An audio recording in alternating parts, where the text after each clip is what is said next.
महायुतीवर केलेल्या टीकेसंदर्भातली बातमी आहे।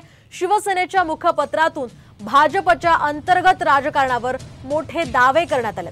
गडकरींच्या पराभवासाठी मोदी, शहा, फडणवीसांनी एकत्र प्रयत्न केले असा मोठा दावा यामध्ये करण्यात आलाय। तर गडकरींच्या पराभवासाठी फडणवीसांकडून रसद संघाचे लोक सांगतायत असंही या मुखपत्रात म्हटलंय।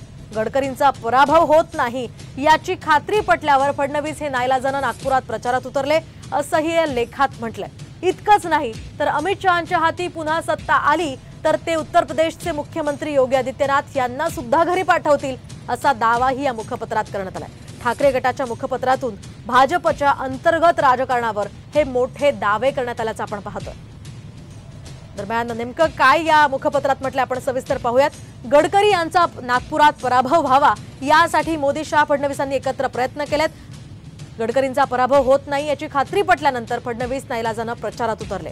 गडकरींच्या पराभवासाठी सर्व रसद फडणवीस यांनीच पुरवली हे संघाचेच लोक बोलतायत असंही यामध्ये म्हटलंय। तर जे गडकरींचे तेच योगींचे असंही यामध्ये म्हटल्यात आलंय। तर शहांच्या हाती पुन्हा सत्ता आली तर ते योगी आदित्यनाथ यांना सुद्धा घरी पाठवतील, त्यामुळे योगी को बचाना है तो मोदी को जाना है हा नारा दिला जातोय। तर आधी मोदी, शहांना घालवा तसे उत्तरेतील योगी आणि त्यांच्या लोकांनी सुद्धा म्हटलंय। त्याचाही परिणाम आता 4 जूनला दिसेल असं ठाकरे गटाच्या मुखपत्राच्या अग्रलेखातून म्हटलंय। आता